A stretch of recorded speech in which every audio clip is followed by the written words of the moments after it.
Let's go, lover boy! Sasama yan! For today's video, pupunta kami sa Santa Maria, Pangasinan at habang nasa biyahe ng mga mare, naggangata na ako ng fruit and vegetable chips. Grabe, ang sarap pala nito. Sa mga gustong bumili ng ganyan mga mare, available lang yan dito sa bayan. Dun sa baba sa may palengke kila Mia, dun sa nagtitinda ng Tipas Hopia, available yan. At nandito na nga kami agad sa Pangasinan mga mare. Mabilis lang ang aming biyahe. 1 hour lang to from Science City of Muñoz at sobrang tahimik dito. Parang eto na rin kasi yung naging second home ko mga mare nung bata pa ako. At nung nandun na nga kami, sabi ko, Papsi, i-video mo naman ako papasok sa bahay nila. O diba, may taga-video ang lola nyo. Maluwang ang bakuran nila mga mare kasi marami silang alagang hayop. Tapos, eto naman ang aking pinsan at ayan na nga pala si Loverboy at si Papsi. Nagayos lang ako konti, tapos pumasok na rin ako sa loob ng bahay nila para naman tignan ang bagong blessing nila. Hello, baby Nikolay! Ayan nga pala ang kanilang bunso na si Nikolay. Paglabas ko nga mga mare, nagulat na lang ako dito at lumalapit. Akala ko kambing, tupa daw pala, black sheep daw. Akala ko nga nung una nangangagat pero ang bait-bait naman pala nitong tupa na to. O diba, nagmi-milk pa siya, wala na daw kasi yung mother niya. O ayan na, lunchtime na mga mare, di bang lalaki ng kaldero? May handaan kasi dito the day before kami nagpunta, so yan yung mga natira. And huwag kayong mag-alala, pwede pa yan. Ito naman pala ang kanilang pangalan, si Baby Sofia na tinitignan ng dog.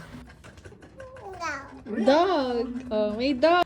Narinig yun mga mare, di ba sabi niya dog? Nakakatawa talaga tong si Baby Sofia. Hindi ko nga lang siya makuha kasi ayaw sa akin. At ayan na nga, ang dalawang magkumpare, nag-inuman na. Pagkatapos nga may dumating na parcel, sabi ko i-unbox mo at ipopost ko sa aking FB. Ayan, i-unbox niya, gagawa ako ng separate video dito mga mare, para naman makita nyo. Ayan nga pala yung foldable stroller para kay Baby Sofia. Nung una nga ay ayaw pa niyang buksan. Sa amin pa pinapabukas. Sabi ko, ikaw na ang mag-unboxing at medyo mahirap dito sa labas.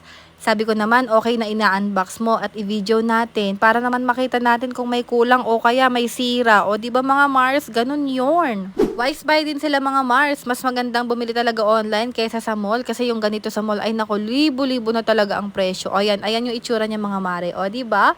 Pagkatapos nga yan, dumating na ang kanilang alagang mga kambing. Yang nauuna na yan, yung may white, yan daw ang tatay nung black sheep na yan. Pero tignan nyo daw, si Tito Noli ang sinusundan, hindi yung father.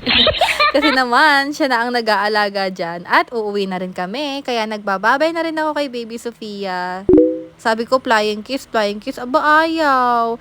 Pero kay mami, ay naku, gustong gusto, sasama pa nga, o diba? Tuwang-tuwa na siya kay mami.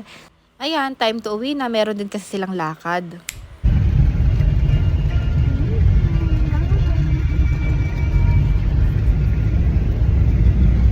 Yun lang naman ang ganap for today's video mga mare. Naabutan na nga kami ng ulan, grabe. Yun lang, kita-kits sa next video. Bye!